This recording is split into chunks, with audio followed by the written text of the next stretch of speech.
반장님, 안 됩니다. 혼자 들어가시면. 서영사의 외침이 귓가에 맴돌았지만 난 이미 컨테이너 야적장 사이 어둠 속으로 발을 들여놓고 있었다. 손전등 불빛이 녹슨 철판을 훑고 지나갔고 발밑에서 끈적한 감촉이 느껴졌다. 비었다.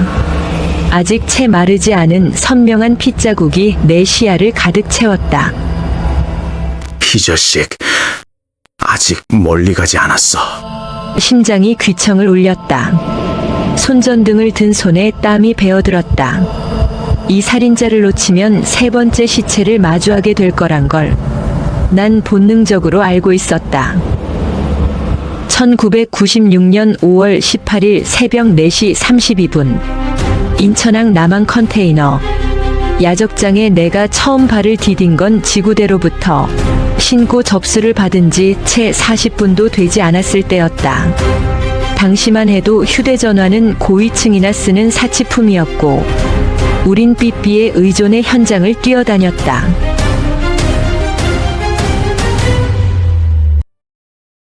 반장님, 이쪽입니다. 먼저 도착한 김태호 형사가 손전등으로 방향을 알렸다. 컨테이너 12개가 일렬로 쌓인 그 끝자락, 녹슨 철문 하나가 반쯤 열린 채 덜렁거리고 있었다. 문틈 사이로 스며 나오는 건 피비린내 같았다. 안에 시체가 있습니다. 김 형사의 목소리는 평소보다 낮게 깔렸다. 감식반 불렀나? 예, 30분 내로 도착한다고 합니다. 현장 사진은 제가 먼저 찍어뒀습니다. 컨테이너 안으로 들어서자 차가운 철 냄새와 함께 죽음의 흔적이 발밑부터 온몸을 휘감았다. 손전등 불빛이 바닥을 훑었고 그 순간 시체가 모습을 드러냈다. 남자였다. 40대 초반으로 보이는 인상이 험악한 큰 체구의 사내. 목에는 깊게 패인 자상이 3군데, 가슴팍은 피로 범벅이 되어 있었다. 얼굴은 이미 창백하게 굳어 있었고 눈은 반쯤 뜬 채 허공을 응시하고 있었다. 조직원으로 보입니다, 반장님. 김 형사가 시체 옆에 떨어진 지갑을 비닐장갑 낀 손으로 조심스럽게 집어들었다. 신분증이 그대로 남아 있었다. 이름은 박철수. 아니, 이건 가명일 게 분명했다. 현장은 어떤가? 발자국 흔적이 거의 없습니다. 범인이 의도적으로 지운 것 같습니다. 그런데 김 형사가 손전등을 컨테이너 구석으로 향했다. 거기엔 작은 천 조각 하나가 피에 젖은 채 구겨져 있었다. 남색 바탕에 금색 실로 수놓은 문양이 희미하게 보였다. 증거봉투에 넣어두게. 나중에 자세히 확인해봐야겠어. 반장님, 밖에 목격자가 있습니다. 서영준 형사가 컨테이너 밖에서 소리쳤다. 난 천 조각을 증거 봉투에 조심스럽게 넣고 밖으로 나왔다. 야적장 입구 쪽에 50대로 보이는 사내가 서 있었다. 항만 근로자로 보이는 작업복 차림이었는데 얼굴이 새하얗게 질려 있었다. 누구십니까? 저는 새벽 교대 근무 나온 김상도라고 합니다. 컨테이너 정리하러 왔다가 저기서 비명 소리를 들었습니다. 비명소리. 몇 시쯤이었습니까? 3시 50분쯤이었을 겁니다. 분명히 남자 목소리였는데 짧게 끊겼습니다. 그래서 이상해서 다가갔는데 문이 열려 있고 안에서 냄새가 나서. 김상도의 손이 떨리고 있었다. 거짓말하는 사람의 반응은 아니었다. 하지만 뭔가 더 있었다. 그의 눈빛 속에 두려움만이 아닌 다른 감정이 섞여 있었다. 혹시 이 근처에서 수상한 사람을 본 적 있습니까? 아닙니다. 아무것도 못 봤습니다. 너무 빨리 대답했다. 하지만 지금은 더 캐물을 때가 아니었다. 일단 진술서를 받고 연락처를 확보해야 했다. 김상도 씨, 일단 지구대에서 정식 진술서를 작성해 주셔야겠습니다. 서영사, 모시고 가게. 알겠습니다, 반장님. 오전 7시 20분 인천 남동경찰서. 감식반의 1차 보고서가 올라왔다. 사망 추정 시각은 새벽 3시 45분에서 4시 사이. 흉기는 날카로운 칼로 추정되며 치명상은 목의 경동맥 절단. 범인은 해부학적 지식이 있거나 최소한 급소를 정확히 아는 사람일 가능성이 높다. 반장님, 피해자 신원 확인됐습니다. 서영사가 서류를 들고 들어왔다. 본명은 박종민, 45세입니다. 전과 6범에 폭력, 공갈, 밀수방조 경력이 있습니다. 최근 3년간은 인천항 컨테이너 물류회사 대성물류에서 일했다고 합니다. 가족은? 처와 중학생 아들 하나 있습니다. 연수구 동춘동에 거주 중입니다. 난 고개를 끄덕였다. 김영사는? CCTV 확인 중입니다. 야적장 주변에는 카메라가 거의 없지만 진입로 쪽 CCTV 몇 개는 확보했다고 합니다. 좋아. 서영사는 박종민의 최근 동선과 통화 기록을 추적해보게. 금융관의 내역도 함께. 알겠습니다. 책상 위에 증거 봉투를 올려놓고 그 안에 천조각을 들여다봤다. 남색 바탕의 금색 문양. 뭔가 상징적 문양 같았다. 하지만 어떤 의미가 있는 것인지는 아직 알 수 없었다. 반장님, 김영사가 들어왔다. CCTV 확인 결과 새벽 3시 30분경 검은색 승용차 한 대가 야적장 쪽으로 들어가는 게 포착됐습니다. 번호판은 확인이 안 되고요. 나올 때는 3시 55분경 같은 차량이 빠져나갔습니다. 범행 시간대와 정확히 일치합니다. 차종은 90년대 초반 현대 소나타로 보입니다. 하지만 워낙 흔한 차종이라. 난 고개를 끄덕였다. 단서는 있지만 아직 부족했다. 오전 10시 남동경찰서 조사실. 김상도를 다시 불러들였다. 그는 여전히 불안한 기색이었다. 김상도 씨, 어젯밤 일에 대해 다시 한번 정확히 말씀해 주십시오. 말씀드렸지 않습니까? 비명 소리를 듣고 가봤더니 그 전에 수상한 사람이나 차량을 본 적이 없습니까? 우리 CCTV 확인 결과 검은색 승용차가 그 시간대에 출입했습니다. 김상도의 얼굴이 굳었다. 차는 봤습니다. 하지만 누가 탔는지는 몰라요. 어디서 봤습니까? 야적장 입구에서요. 제가 들어갈 때 그 차가 나가고 있었습니다. 운전자는 못 봤습니까? 어두워서 잘 안 보였습니다. 김상도는 여전히 뭔가를 숨기고 있었다. 하지만 더 압박하면 입을 다물 것 같았다. 일단 이 정도에서 멈추기로 했다. 알겠습니다. 혹시 나중에 기억나는 게 있으면 연락 주십시오. 김상도가 조사실을 나간 후 난 증거 봉투를 다시 꺼내 천조각의 문양을 살펴보았다. 순간 심장이 쿵 내려앉았다. 김상도의 소매 아래로 반쯤 보였던 문신의 모양. 컨테이너에서 발견한 천조각의 문양과 흡사했다. 서영사, 예, 반장님. 김성도, 아직 건물 안에 있나? 주차장으로 내려가는 중일 겁니다. 당장 붙잡게. 그리고 다시 조사실로 데려와. 알겠습니다. 오후 12시 30분. 김상도를 다시 조사실로 데려왔다. 이번엔 분위기가 달랐다. 김상도 씨, 이제 솔직하게 말씀하시는 게 좋을 겁니다. 난 천조각을 탁자 위에 펼쳐 보였다.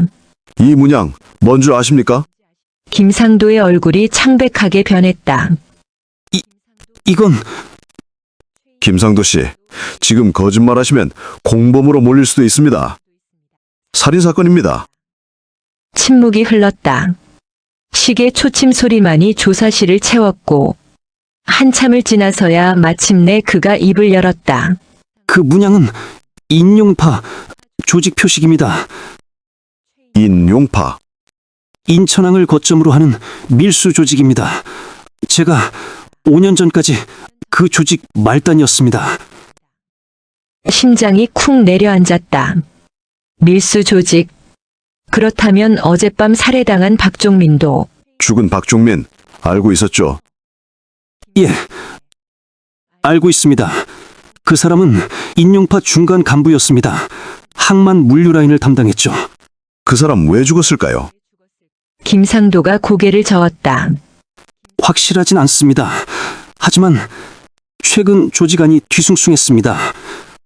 한 달 전쯤부터 물건이 제대로 안 들어온다는 소문이 돌았고 누군가 배신했다는 얘기가 나왔습니다. 배신. 밀수 물품을 빼돌렸다는 거죠. 조직에서는 내부 색출 작업을 하고 있었습니다. 박종민이 그 의심을 받았을 수도 있습니다. 내 머릿속에서 퍼즐 조각들이 맞춰지기 시작했다. 조직 내부 인물 명단을 아는 대로 전부 말씀해 주십시오. 그건 제가 말하면 제 목숨이 지금 살인 사건입니다. 협조하지 않으면 방조죄로 구속될 수도 있습니다. 김상도는 한참을 망설이다가 떨리는 손으로 종이를 집어들었다. 쓰겠습니다. 제가 아는 사람들만요. 그가 펜을 움켜쥐는 손에서 땀이 배어나왔다. 오후 3시. 김상도가 작성한 명단에는 12명의 이름이 적혀 있었다. 그중 3명은 현재 복역 중이고 2명은 소재 불명이었다. 나머지 7명. 그들을 찾아야 했다. 반장님, 명단에 있던 최민호란 사람이 대성물류에서 일한다고 합니다. 그럼 가보자고. 대성물류 사무실은 컨테이너가 즐비한 물류단지 안쪽에 있었다. 안으로 들어서자 담배 연기가 자욱했고 책상 위엔 서류와 소주병이 뒤섞여 있었다. 누구요? 40대 중반으로 보이는 사내가 우릴 노려봤다. 얼굴에 칼자국이 선명했다. 경찰입니다. 최민호 씨 계십니까? 최민호는 몇 차수? 박종민 씨 살인사건 관련해서 몇 가지 여쭤볼 게 있습니다. 최민호의 표정이 굳었다. 박종민? 그 새끼 뒤졌어라? 박종민 씨 죽은 거 알고 계셨습니까? 아니지, 처음 듣는데요. 근데 놀랍지도 않네. 왜 놀랍지 않습니까? 최민호가 담배를 재떨이에 비볐다. 그 새끼 요즘 이상하게 굴더마. 전화도 잘 안 받고 만나자고 해도 피해 불고 뭔가 그 시기 하는 게 있는 것 같던데. 혹시 어젯밤 3시에서 4시 사이에는 어디 계셨습니까? 집에서 잤지라. 확인할 수 있습니까? 아따 못 믿겠음. 우리 마누라한테 물어보시던가요. 최민호는 태연했다. 너무 태연해서 오히려 의심스러울 정도였다. 혹시 박종민 씨가 최근에 누구와 갈등이 있었는지 아는 것 있나요? 최민호가 잠시 생각하더니 낮게 말했다. 한 놈 믿긴 한디. 이정훈이라고. 걔랑 박종민이 한 달 전부터 사이가 안 좋아 버렸어요. 이유가 뭔지 아는 것 있나요? 정확히는 모르겠는데 돈 문제 아니겠어요? 이정원이 그 새끼 성질 더러운 걸로는 유명한 새끼라. 걔 조직에서 행동대장도 맡고 있었고. 이정훈이 난 수첩에 그 이름을 적었다. 혹시 주소 아십니까? 주안동 어딘가로 알고 있는데 정확한 주소는 모른디요. 사무실을 나서며 김영사에게 말했다. 이정훈 주소 파악해서 바로 찾아가자고. 알겠습니다, 반장님. 차에 시동을 걸며 난 창밖을 바라봤다. 사건은 점점 조직 내부 분쟁으로 좁혀지고 있었다. 하지만 아직 뭔가 보이지 않는 연결고리가 있었다. 그걸 찾기 전에 또 다른 사건이 불거져 나올 수도 있다는 불안감이 엄습했다. 5월 18일 오후 6시 30분.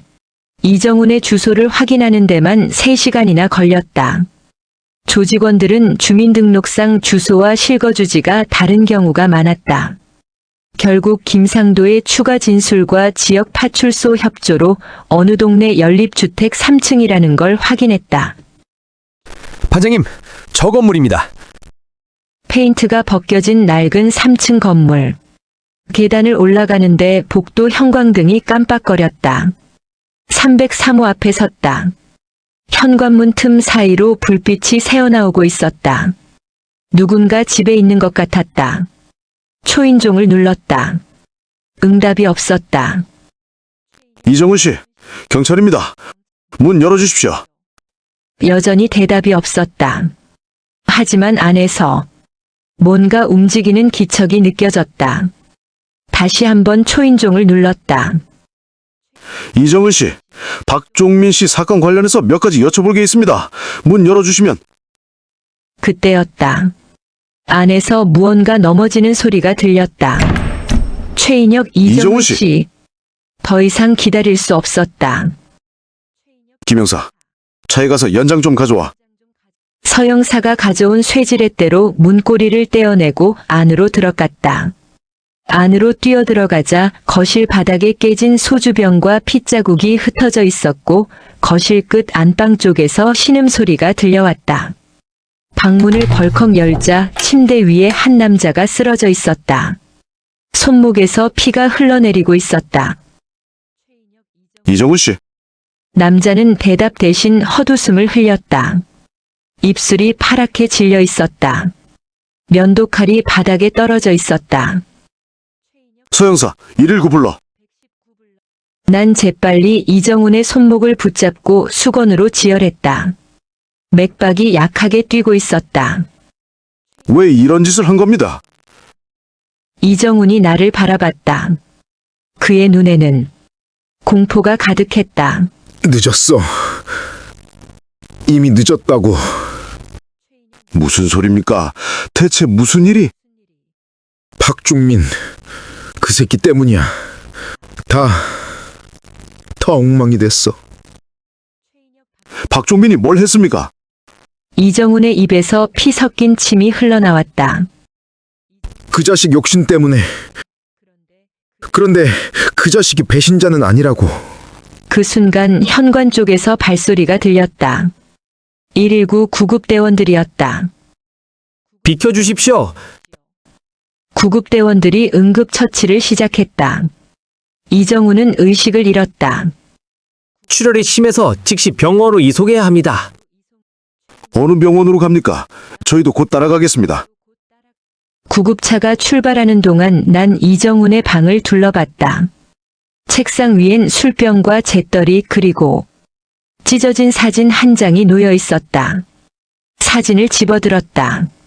절반이 찢겨나갔지만 남은 부분에 3명의 남자가 보였다. 왼쪽은 박종민, 가운데는 이정훈. 그리고 오른쪽 얼굴이 찢겨나간 남자. 김영사, 이 사진 증거로 확보하게. 찢어진 부분 보관 가능한지 감축반에 의뢰해. 알겠습니다. 오후 8시 20분 이정훈은 응급실에서 수혈과 치료를 받았다. 의사 말로는 생명에는 지장이 없지만 심한 출혈로 인해 최소 이틀은 입원해야 한다고 했다. 반장님, 이정훈 보호 조치 어떻게 하시겠습니까? 서영사가 물었다. 24시간 한 명의 경찰을 배치하게. 혹시 조직에서 입마금하러 올 수도 있어. 알겠습니다. 벤치에 앉아 담배를 피우며 난 오늘 있었던 일들을 정리했다. 박종민 살해, 조직 내부 분쟁, 이정훈의 자살 시도, 그리고 배신자는 박종민이 아니었다는 말. 그럼 진짜 배신자는 누구란 말인가? 반장님, 서영사가 급히 달려왔다. 박종민의 통화 기록과 금융거래 내역 나왔습니다. 뭐가 나왔나? 살해당하기 일주일 전부터 박종민이 특정 번호로 매일 밤 전화를 걸었습니다. 통화 시간은 짧게는 2분, 길게는 10분 정도였습니다. 그 번호 주인은? 공중전화입니다. 인천항 삼부드 근처 공중전화였습니다. 공중전화. 추적이 불가능하다. 그리고 더 중요한 게 있습니다. 박종민의 계좌에 일주일 전 5천만 원이 입금됐습니다. 5천만 원. 예, 출처는 불명입니다. 그런데 입금 방식이 특이합니다. 한 번에 입금된 게 아니라 여러 ATM에서 나눠서 입금됐습니다. 누군가 의도적으로 추적을 피하려 한 것 같습니다. 내 머릿속이 복잡해졌다. 5천만 원. 이건 단순한 밀수 대금이 아니다. 서영사, 박종민이 최근 담당했던 물류건 전부 확인해보게. 세관 통관 기록도 함께. 알겠습니다, 반장님. 5월 19일 오전 3시 15분. 경찰서에서 밤을 새우며 자료를 검토하고 있는데 전화벨이 울렸다. 병원에 남아 이정훈을 감시하던 경찰이었다. 최 반장님, 무슨 일입니까? 이정훈 그자가 사라졌습니다. 뭐라고? 화장실 간다고 해서 문 앞에서 기다리고 있었는데 10분이 지나도 안 나와서 확인해봤더니 화장실 창문이 열려 있었습니다. 2층이라 뛰어내린 것 같습니다. 언제쯤 도망쳤어? 20분 전쯤입니다. 이정훈이 병원에서 도주했어. 지금 당장 놈이 갈 만한 곳 수배해서 찾아보자고. 알겠습니다. 자살 시도까지 한 사람이 병원을 탈출했다. 뭔가 급박한 일이 벌어지고 있었다. 그리고 난 직감했다. 이정훈이 도망친 이유. 아마도 자신의 목숨이 위험하다고 느꼈기 때문일 것이다. 오전 5시. 수색은 허사였다. 이정훈은 흔적조차 없이 사라졌다. 경찰서로 돌아와 책상에 앉았을 때 서영사가 들어왔다. 반장님, 박종민이 담당했던 물류건 중에 이상한 게 하나 있습니다. 뭔가? 3주 전 박종민이 처리한 컨테이너 하나가 세관 검사를 통과했는데 신고된 화물 내역과 실제 내용물이 달랐습니다. 어떻게 다른가? 신고는 기계 부품이었는데 나중에 확인해보니 고급 양주와 수입 담배였습니다. 시가 약 2억 원 상당의 밀수품이었습니다. 그걸 박종민이 처리했다. 예. 근데 더 이상한 건 그 컨테이너가 통과된 직후 담당 세관원이 갑자기 사표를 냈습니다. 누군가? 이름은 강민수입니다. 32세.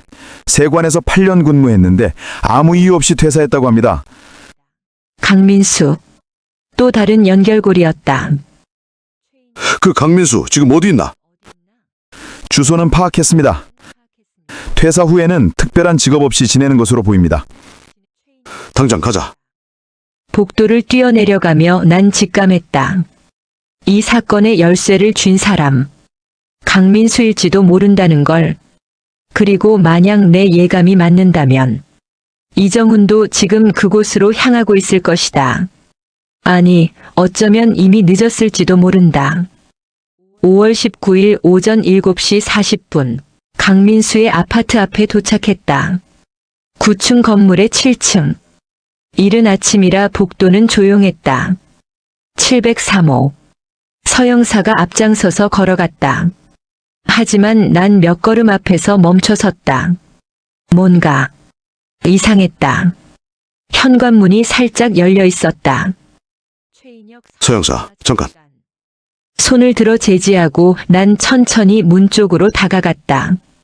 귀를 기울이자 안에서 물 떨어지는 소리가 들렸다. 뚝, 뚝. 심장이 빠르게 뛰기 시작했다. 안에 누구 있습니까? 경찰입니다. 대답이 없었다. 난 권총 안전장치를 풀고 문을 밀었다. 문이 천천히 열리며 거실이 모습을 드러냈다. 그리고 그 순간 온몸의 피가 거꾸로 솟구쳤다. 바닥에 피가 흥건하게 고여 있었다. 서영사, 밖에서 대기해. 내가 먼저 들어간다. 네, 반장님.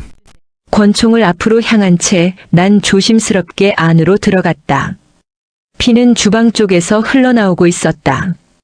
발걸음을 옮길 때마다 끈적한 감촉이 신발 밑에서 느껴졌다.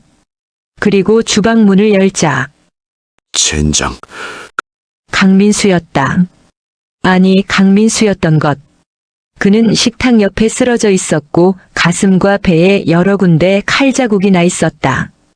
눈은 부릅뜬 채 천장을 응시하고 있었다. 서영사가 뒤따라 들어왔다. 감식반 먼저 불러. 네, 알겠습니다. 난 시체 주변을 살폈다. 사망 시각은 대략 서너 시간 전 같았다. 피가 아직 완전히 응고되지 않았다. 이정훈이 병원에서 도주한 시각과 비슷했다. 하지만 뭔가 달랐다. 박종민을 죽인 범인의 수법과 이건 확연히 달랐다. 박종민은 3군데 정확한 급소를 찔렸지만 강민수는 가슴과 배를 무차별적으로 찔린 흔적이었다. 닥치는 대로 칼을 휘두른 것처럼. 범인이 다르거나 아니면 상황이 달랐어. 거실로 돌아와 주변을 둘러봤다. 책상 위엔 서류들이 어지럽게 흩어져 있었고 서랍은 모조리 뒤집어져 있었다. 범인이 뭔가를 찾았다는 뜻이다. 뭘 찾은 거지? 서류들을 하나씩 들춰봤다. 대부분 세관 업무 관련 서류였지만 그중 하나가 눈에 띄었다. 컨테이너 통관 리스트 1996년 4월? 리스트를 펼치자 빨간 펜으로 동그라미 친 항목이 보였다. 컨테이너 번호 MSCU 478201 신고 내역 기계 부품 통관일 4월 23일 담당 세관은 강민수. 이건 서영서가 말한 그 컨테이너? 반장님, 이것 좀 보십시오. 베개 밑에서 발견했다는 두툼한 봉투. 안을 열어보니 현금 다발이 빼곡했다. 현금? 네, 대충 3천만 원 정도 됩니다. 3천만 원. 박종민의 계좌에 입금된 5천만 원, 그리고 강민수가 숨겨둔 3천만 원. 둘이 짜고 물품을 빼돌린 건가? 그런 것 같습니다. 총액 8천만 원, 2억 원짜리 밀수품의 일부를 따로 빼돌려 칼고 받은 돈일 가능성이 높습니다. 퍼즐이 맞춰지기 시작했다. 박종민과 강민수는 공범이었다. 조직 물품을 빼돌려 팔아먹었고 그 대가로 거액을 받았다. 하지만 조직에서 그걸 알아챘고 박종민을 제거했다. 그리고 강민수도. 그럼 범인은 조직 내부 인물이네. 그때였다. 복도에서 발소리가 들렸다. 누군가 급하게 계단을 올라오는 소리였다. 재빨리 현관으로 달려갔다. 복도를 내다보니 계단 쪽에서 그림자 하나가 순간적으로 스쳐 지나갔다. 그리고 다시 계단을 내려가는 발소리. 멈춰. 계단을 뛰어내려갔다. 5층, 4층, 3층. 숨이 턱까지 차올랐지만 멈출 수 없었다. 1층 로비에 도착하자 뒷문이 휙 닫히는 소리가 들렸다. 밖으로 뛰쳐나가니 골목 저편으로 누군가의 그림자가 사라지고 있었다. 가로등 불빛에 실루엣만 어렴풋이 보였다. 키는 170cm 중반 마른 체형. 거기서! 하지만 그림자는 골목 모퉁이를 돌아 시야에서 사라졌다. 골목은 미로처럼 얽혀 있었고 이미 흔적조차 찾을 수 없었다. 젠장. 오전 9시 30분 남동경찰서. 감식반의 보고서가 올라왔다. 강민수 사망 추정 시각 새벽 3시 30분에서 4시 30분 사이. 흉기는 부엌 칼로 추정. 총 11군데가 자상, 그중 3군데가 치명상. 범행은 계획적이기보다 격정적, 충동적으로 보임. 반장님, CCTV 확인 결과 나왔습니다. 김영사가 들어왔다. 새벽 3시 20분경 모자를 깊이 눌러쓴 남자 한 명이 아파트에 들어가는 게 포착됐습니다. 그리고 4시 10분경 같은 사람이 급하게 나가는 모습도 찍혔습니다. 얼굴은? 모자와 마스크 때문에 식별이 안 됩니다. 하지만 체격으로 봐서는 이정훈일 가능성이 있습니다. 이정훈이 병원에서 도주한 후 강민수를 찾아가 살해했다. 이정훈 소재 파악됐나? 아직입니다. 전국에 수배령 내렸지만 아직 잡히지 않았습니다. 난 의자에 앉아 생각에 잠겼다. 이정훈이 강민수를 죽였다면 왜? 복수? 아니면 입막음? 그리고 박종민은 누가 죽인 거야? 이정훈인가? 아니다. 박종민을 죽인 범인의 수법은 전문적이었다. 정확한 급소 공격. 하지만 강민수를 죽인 수법은 난잡했다. 범인이 둘일 가능성도 있다. 그때 막내 윤영사가 달려왔다. 반장님, 이정훈의 방에서 발견한 사진 복원 결과 나왔습니다. 사진을 받아들고 숨이 멎을 것 같았다. 찢어진 부분에 있던 세 번째 남자. 그 얼굴을 보는 순간 모든 게 뒤바뀌었다. 이게 대체... 그 남자는 조직원이 아니었다. 경찰이었다. 그것도 3년 전까지도 우리와 같은 서 소속이었던 형사. 한재욱. 5월 19일 오전 10시. 한재욱 형사. 그 이름을 입 밖에 내는 순간 사무실 안 공기가 얼어붙었다. 서 형사와 김 형사가 믿을 수 없다는 표정으로 사진을 들여다봤다. 한재욱 형사면 3년 전 광역수사대로 전근 간 사람 아닙니까? 김 형사가 떨리는 목소리로 물었다. 난 천천히 고개를 끄덕였다. 그래, 맞네. 한재욱, 나보다 3살 어렸어. 수사 능력이 뛰어나서 광역수사대에 발령받았어. 사진을 다시 들여다봤다. 박종민, 이정훈, 그리고 한재욱. 세 사람이 술자리에서 웃고 있는 모습. 경찰이 조직원들과 술을 마셨다. 서 형사가 중얼거렸다. 한재욱 형사, 현재 소재 파악해. 그리고 최근 3년 활동 내역, 금융거래 기록 전부 확인하게. 예, 반장님. 예, 반장님. 근데 이거 내사로 해야 하지 않겠습니까? 경찰 내부 문제라... 지금은 살인사건이 우선이네. 일단 비공식적으로 파악하고 필요하면 감찰로 넘기겠네. 서 형사가 급히 자리를 떴다. 난 의자에 앉아 담배를 꺼내 물었다. 한재욱, 3년 전 함께 일했던 후배. 성실하고 똑똑했다. 범인 검거율도 높았고 상사들 평가도 좋았다.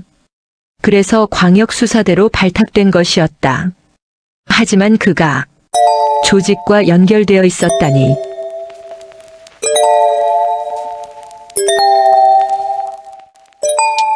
반장님, 김 형사가 조심스럽게 입을 열었다. 한재욱 형사가 정말 이 사건에 연루되어 있을까요? 어쩌면 단순히 수사 과정에서 조직원들과 접촉한 걸 사진으로 찍은 것일 수도. 그렇다면 이정훈이 왜 사진을 찌든 것인가? 김 형사가 말문이 막혔다. 사진을 찢었다는 건 한재욱의 존재를 숨기려 했다는 뜻이야. 전화벨이 울렸다. 최 반장님, 광역수사대 김 과장입니다. 아, 과장님, 무슨 일이십니까? 어제 연락 주신 한재욱 형사 말씀이신데요. 어제 오후부터 연락이 안 됩니다. 출근도 안 하고 전화도 안 받고. 심장이 쿵 내려앉았다. 어제 오후 몇 시부터입니까? 3시쯤 외근 나간다고 하더니 그대로 연락이 끊겼습니다. 혹시 거기 무슨 일 있습니까? 아닙니다. 확인 차원에서 연락드렸던 겁니다. 혹시 연락 오면 저한테 바로 알려주십시오. 알겠습니다. 전화를 끊고 난 시계를 봤다. 어제 오후 3시. 강민수가 살해되기 약 12시간 전이었다. 서 형사, 한재욱 형사 주소 파악됐나? 네, 반장님. 당장 가세. 김 형사도 같이. 네, 알겠습니다. 오전 11시 20분. 한재욱의 집은 허름한 빌라 2층에 있었다. 현관문은 잠겨 있었고 안은 조용했다. 우편함에 신문이 이틀치 쌓여 있었다. 주인장한테 연락해서 문 열어달라고 해. 김 형사가 전화를 걸었고 15분 후 집주인이 나타났다. 무슨 일이십니까? 공식 수사입니다. 협조 부탁드립니다. 예비 열쇠로 문을 열자 안에서 퀴퀴한 냄새가 풍겨 나왔다. 한재욱 씨, 경찰입니다. 문 열어주십시오. 대답이 없었다. 안으로 들어가자 거실은 깨끗했지만 어딘가 이상했다. 너무 깨끗했다. 마치 누군가 흔적을 지운 것처럼. 침실 문을 열었다. 침대는 정돈되어 있었고 옷장도 정리되어 있었다. 하지만 책상 위 서랍 하나가 반쯤 열려 있었다. 서랍 안을 뒤져보니 통장 하나가 나왔다. 국민은행 통장. 잔고를 확인하는 순간 온몸에 소름이 돋았다. 3억 2천만 원?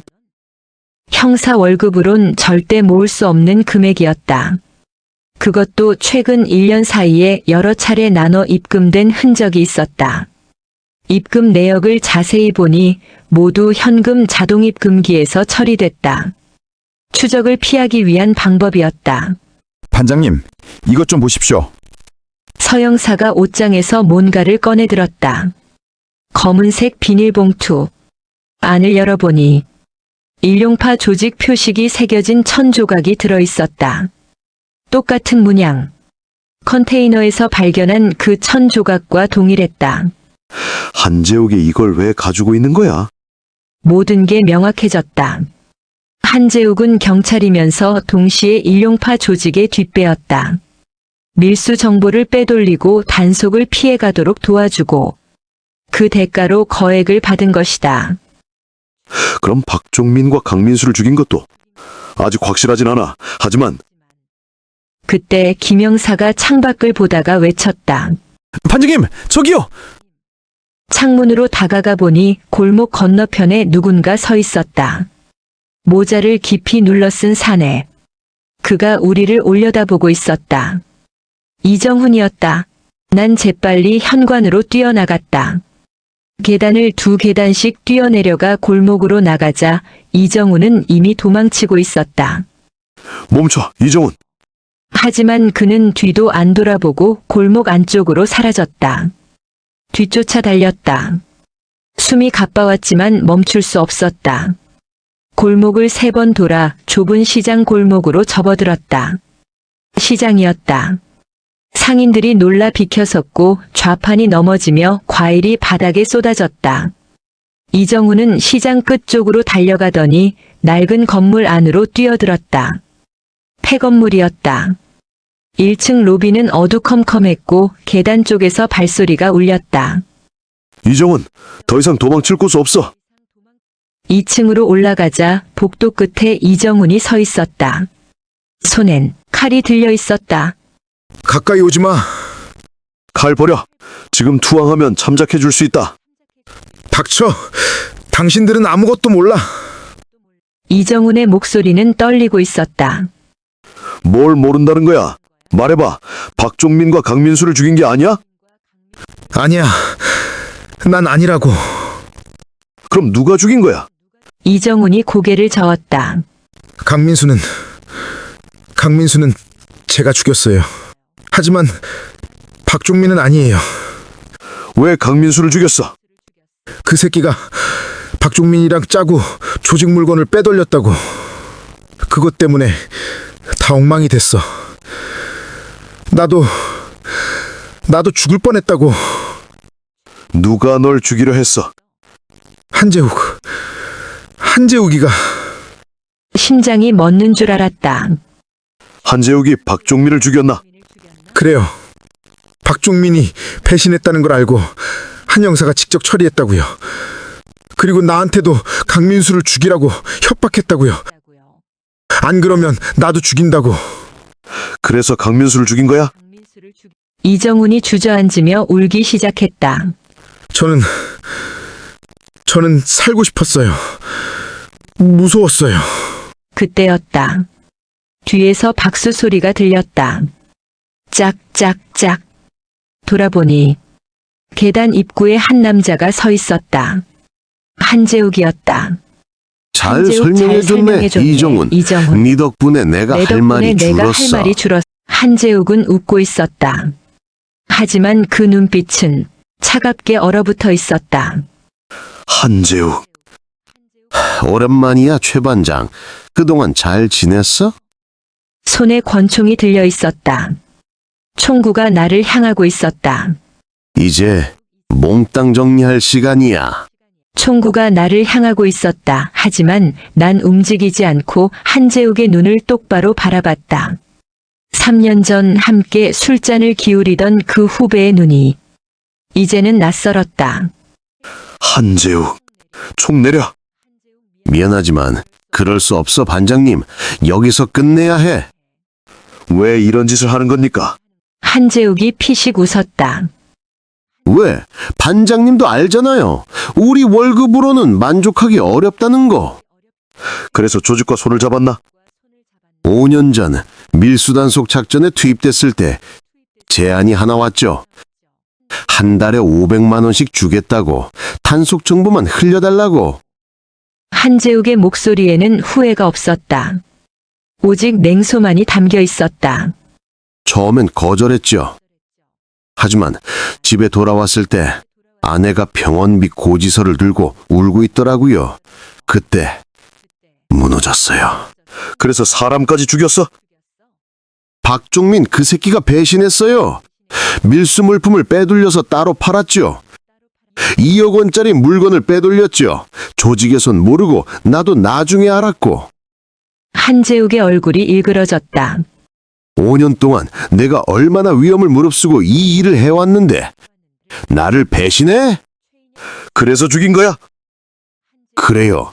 5월 17일 밤 박정민을 컨테이너 야적장으로 불러냈어요. 그리고 보내버렸죠. 한재욱의 목소리는 담담했다. 그때 이정훈이 떨리는 목소리로 말했다. 저는 살고 싶었다고요. 저자가 강민수를 죽이지 않으면 저도 죽인다고. 입 닥쳐! 한재욱이 소리쳤다. 그리고 다시 나를 바라봤다. 최 반장, 미안하지만 여기가 정점이네요. 반장님까지 죽일 생각은 없었는데. 한재욱의 손가락이 방아쇠울 안에서 움직였다. 그걸 감지한 순간 난 재빨리 옆으로 몸을 날렸다. 총성이 울렸다. 귀청이 찢어질 것 같았다. 총알은 머리 위를 스치며 벽에 박혔다. 한재욱, 그만둬. 누군가의 발소리가 빠르게 들려왔다. 한재욱이 소리나는 쪽으로 총구를 돌렸다. 소형사, 엎드려. 두 발의 총성이 더 울렸다. 서영사가 계단 난간 뒤로 몸을 숨겼다. 그 순간 몸을 낮춰 놈의 다리를 걷어찼다. 한재욱이 바닥에 내동댕이 쳐지며 권총이 바닥에 굴러떨어졌다. 이런 씨. 한재욱이 주먹 날렸다. 턱에 강한 충격이 느껴졌지만 그의 팔을 붙잡아 원심력을 이용해 바닥에 내리눌렀다. 한재욱, 끝이야. 끝! 웃기고 있네, 씨. 한재욱이 몸을 들어 일으키며 팔꿈치를 날렸다. 복부에 정확 꽂혀 들어왔다. 그 순간 힘이 풀리며 한재욱이 몸을 비틀어 빠져나갔다.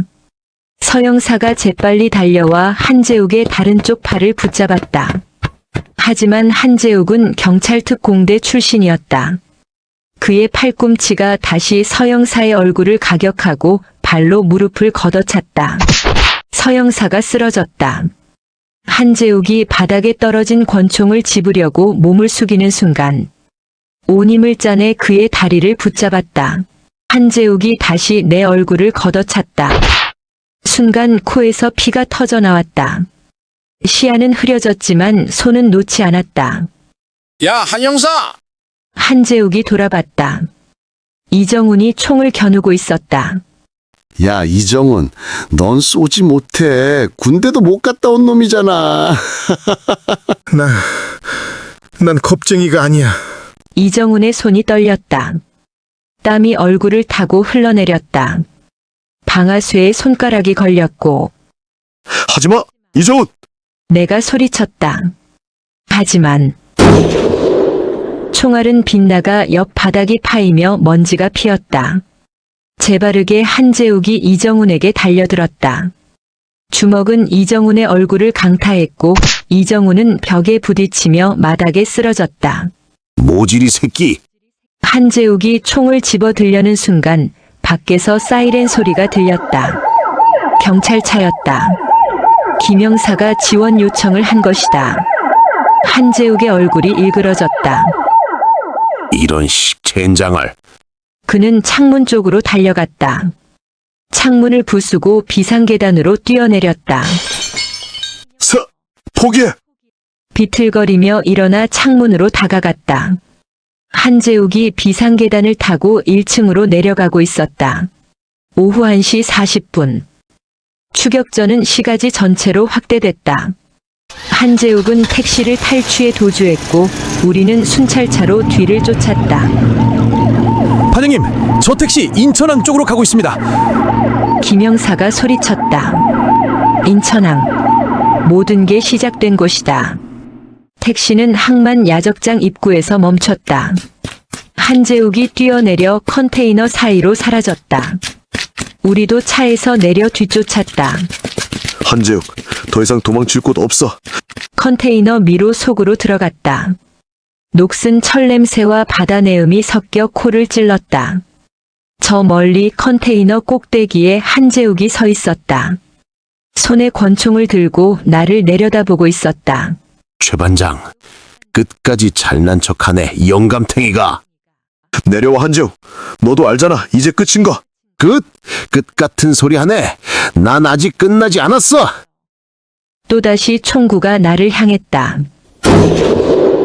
총성이 울렸다. 한재욱이 비틀거렸다. 어깨에서 피가 흘러내렸다. 뒤에 서 있던 서영사의 총구에서 연기가 피어올랐다. 한재욱의 무릎이 바닥에 닿았다. 그리고 권총이 손에서 떨어졌다. 젠장. 한재욱, 넌 체포됐어. 살인 혐의와 직권남용, 조직범죄 가담 혐의로. 한재욱이 피식 웃었다. 최 반장, 이렇게 끝난 게 아니야. 실세는 내가 아니라고. 실세? 누굴 말하는 거야? 김영철? 인천 세관장이야. 그 사람이 모든 걸 지시했어. 밀수라인, 뇌물, 전부. 심장이 멎는 줄 알았다. 세관장. 인천항을 관리하는 최고 책임자. 그가 밀수 조직의 최종 배후였다. 5월 20일 오전 9시 경찰서 조사실. 한재욱이 수갑을 찬 채 앉아 있었다. 어깨에 붕대를 감았지만 표정은 여전히 냉소적이었다. 한재욱, 처음부터 전부 말해봐. 김영철과 어떻게 연결됐는지. 한재욱이 고개를 들었다. 5년 전이었어. 일용파 단속작전 중에 조직원 하나를 잡았어. 그놈이 나한테 제안을 했지. 우리 윗선을 소개해주겠다고. 그게 김영철이었나? 그래. 처음엔 만났을 땐 믿을 수 없었어. 세관장이 밀수 조직을 운영한다니. 하지만 그 사람은 완벽했어. 세관 내부 정보, 통관 절차, 검사 일정 모든 걸 조작할 수 있었거든. 한재욱이 담담하게 말을 이어갔다. 김영철은 나한테 매달 1,000만 원을 줬어. 경찰 쪽 단속 정보를 넘기고 수사가 조직 쪽으로 가지 않도록 방향을 틀어주는 조건으로. 3억이 넘는 돈이 그렇게 쌓인 거군. 그래. 5년 동안 난 이중 생활을 했어. 낮에는 경찰, 밤에는 범죄의 뒷배. 박종민과 강민수는? 그들은 내가 직접 연결시킨 애들이야. 박종민은 항만 물류를, 강민수는 세관 통관을 담당했지. 완벽한 밀수 라인이었어. 한재욱의 얼굴이 굳었다. 2달 전 박종민이 밀수 물품 일부를 빼돌려서 따로 팔기 시작했어. 약 2억 원 상당의 물건들. 강민수도 공범이었지. 그걸 어떻게 알았어? 김영철이 먼저 눈치챘어. 통관된 물품 수량과 실제 배송된 수량이 안 맞았거든. 조사를 해보니 박정민과 강민수가 짜고 빼돌린 거였어. 한재욱이 주먹을 쥐었다. 김영철이 나한테 지시했어. 처리하라고. 증거를 남기지 말고 깨끗하게 정리하라고. 그래서 박종민을 죽인 거야? 그래. 5월 17일 밤 박종민을 야적장으로 불러냈어. 마지막 기회를 주려고 했어. 빼돌린 돈 전부 돌려주고 입 다물면 살려주겠다고. 하지만 박종민은 거절했나? 아니, 그놈은 무릎 꿇고 빌었어. 용서해달라고, 돈 다 돌려주겠다고. 하지만 한재욱이 눈을 감았다.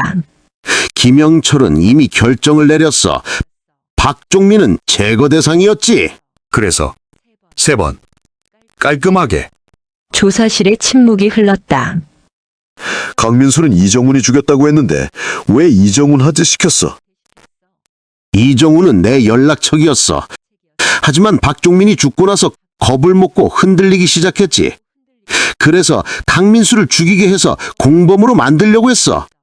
그렇게 하면 이정훈도 입을 다물 수밖에 없으니까. 하지만 이정훈은 자살을 시도했어. 그놈이 생각보다 병신 같았거든. 믿을 수가 없었어. 그래서 제거하려는 거지.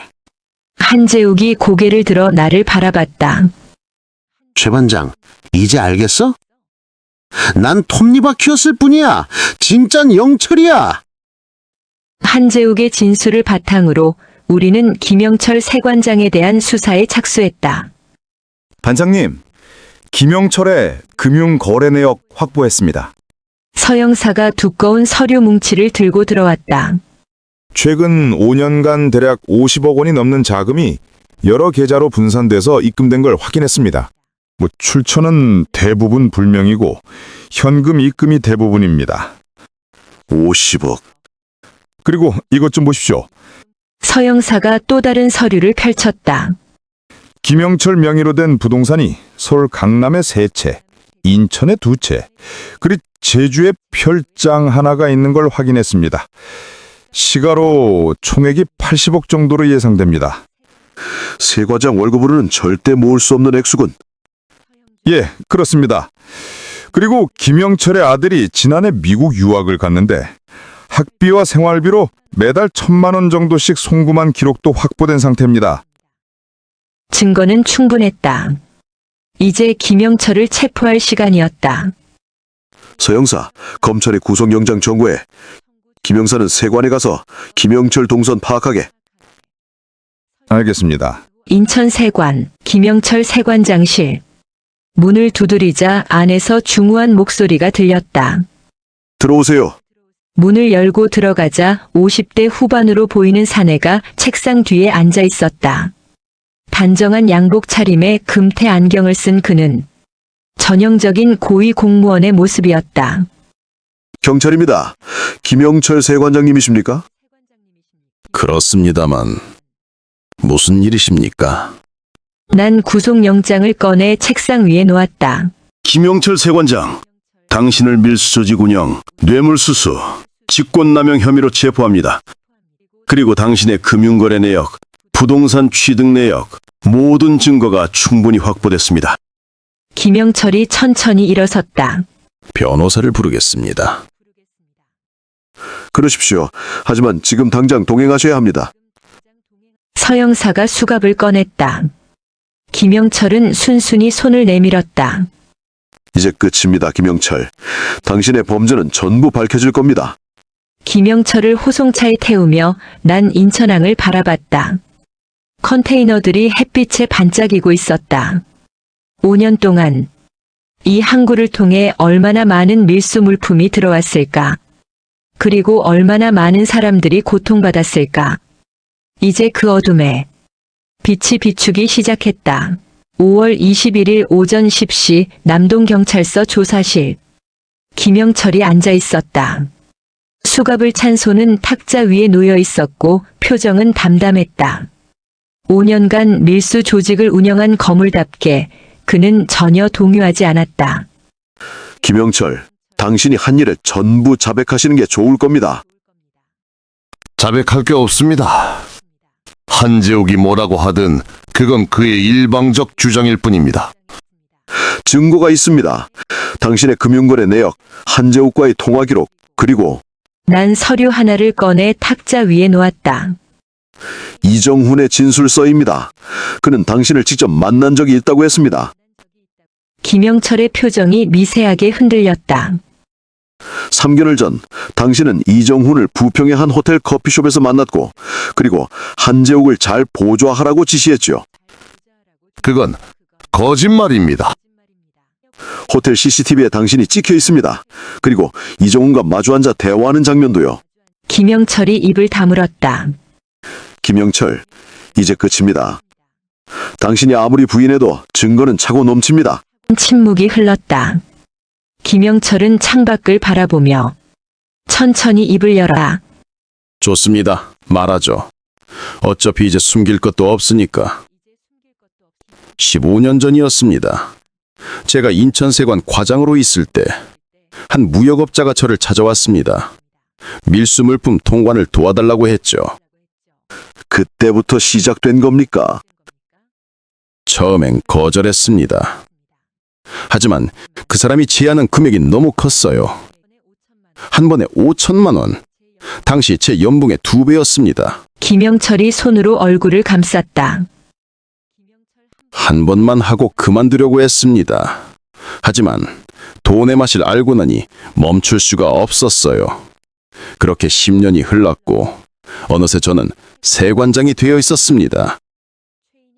세관장이 되고 나서 조직을 본격적으로 만든 겁니까? 그렇습니다. 세관장 권한이라면 인천항을 완전히 장악할 수 있었거든요. 검사 일정, 통관 절차, 심지어 단속 정보까지 모든 걸 조작할 수 있었습니다. 한재욱은 어떻게 끌어들인 겁니까? 5년 전 밀수 단속 작전 중에 우리 조직원 하나가 체포됐습니다. 그때 한지옥이 담당 형사였죠.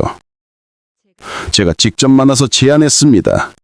경찰 내부 정보를 주면 큰 돈을 주겠다고. 한재욱은 바로 받아들였나요? 처음엔 거절했습니다. 하지만 그의 가정사정을 조사해봤더니 아내 병원비와 빚 때문에 어려움을 겪고 있더군요. 그래서 다시 접근했고 결국 넘어왔습니다. 김영철이 피식 웃었다. 사람은 누구나 약점이 있습니다. 그 약점을 찾기만 하면 조종하기 쉬워요. 박종민 살인은 왜 지시한 겁니까? 박종민이 배신했습니다. 밀수 물품을 빼돌려서 따로 팔았어요. 그건 용서할 수 없는 일이었습니다. 그래서 한재욱에게 살인을 지시한 겁니까? 예. 한재욱은 제 지시를 거절할 수 없었습니다. 이미 너무 깊이 들어왔으니까. 김영철이 고개를 들어 나를 바라봤다. 최우선님, 알겠습니까? 이 세상은 돈이 지배합니다. 정의든 법이든 돈 앞에서는 무너집니다. 최인혁 당신은 틀렸습니다. 뭐가 틀렸습니까? 돈으로 사람을 조종할 수 있습니다. 하지만 끝까지 숨길 순 없습니다. 언젠가는 들통나고 대가를 치르게 됩니다. 지금 당신처럼. 김영철이 쓴웃음을 지었다. 대가라. 그렇겠죠. 하지만 전 후회하지 않습니다. 15년 동안 저는 원하는 걸 다 가졌으니까요. 최인혁 당신의 가족은 어떻게 됩니까? 당신이 감옥에 가면 그들은 평생 범죄자의 가족으로 살게 해야 합니다. 범죄자의 가족. 김영철의 얼굴이 굳었다. 처음으로 후회의 빛이 스쳤다. 그건 생각하지 못했습니다. 지금이라도 뉘우치십시오. 그리고 당신과 연결된 다른 사람들의 이름을 전부 대십시오. 그래야 최소한의 참작은 받을 수 있습니다. 김영철이 고개를 떨어뜨렸다. 5월 22일 김영철의 자백으로 밀수 조직과 연결된 세관원 5명, 항만 관계자 8명, 그리고 무역업자 12명이 추가로 검거됐다. 인천항을 장악했던 거대한 밀수 네트워크가 완전히 무너졌다. 언론은 연일 이 사건을 대서특필했다. 인천 세관장 15년간 밀수 조직 운영 경찰 내부 부패, 전직 형사 살인 교사 50억 원대 뇌물, 인천항 밀수 라인 적발. 사회는 충격에 빠졌다. 세관장이라는 고위 공직자가 그리고 경찰이 밀수 조직을 운영했다는 사실에 5월 25일 인천지방검찰청 앞엔 취재진이 몰려 있었다. 카메라 플래시가 터지고 기자들의 질문이 쏟아졌다. 김영철 전 세관장, 마지막으로 할 말씀 있으십니까? 한재욱 전 형사와의 관계는 반성하십니까? 김영철은 고개를 숙인 채 호송차에 올라탔다. 수갑이 손목에 채워져 있었다. 한때 인천항을 장악했던 그는 이제 평범한 죄수에 불과했다. 난 멀찌감치 서서 그 광경을 바라봤다. 서영사가 옆에 다가왔다. 재판 결과 나왔습니다. 김영철은 징역 25년, 한재욱은 무기징역을 선고받았습니다. 이정훈은 살인죄로 징역 15년입니다. 다만 협박에 의한 범행이 참작되어 감형됐습니다. 그리고 세관원과 조직원들도 전원 실형을 선고받았습니다. 잘 됐군. 반장님, 이번 사건으로 우리 서에 표창이 내려왔습니다. 반장님께서도 승진 대상자로 거론되고 있습니다. 승진은 관심 없네. 역시 반장님답습니다. 세 사람이 나란히 서서 검찰청 건물을 바라봤다. 5월의 햇살이 따뜻했다.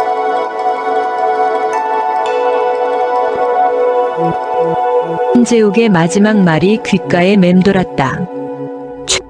최 반장, 넌 영원히 밑가닥에서 썩을 거야. 난 적어도 한 번은 꿈을 꿨어. 밑바닥에서 썩는다. 피식 웃음이 나왔다. 어쩌면 한재욱의 말이 맞을지도 모른다. 난 50대 형사 반장이다. 진급은 이미 포기한 지 오래고 월급은 늘 빠듯하다. 화려한 삶과는 거리가 멀다. 하지만 후회는 없다. 난 경찰이다. 범죄자를 잡고 억울한 사람을 구하고 정의를 지키는 사람이다. 그게 내 길이다. 한재욱은 꿈을 꿨다고 했다. 하지만 그 꿈은 다른 사람의 고통 위에 세워진 것이었다. 진짜 꿈은 그런 게 아니다. 반장님, 저희가 소주 한잔 사겠습니다. 그래, 가세. 세 사람은 근처 포장마차로 향했다. 잔을 부딪히고 소주를 들이켰다. 쓴맛이 목구멍을 타고 내려갔다. 서 형사, 김 형사, 우리 팀 전원이 광역 수사대로 발령받았네. 네?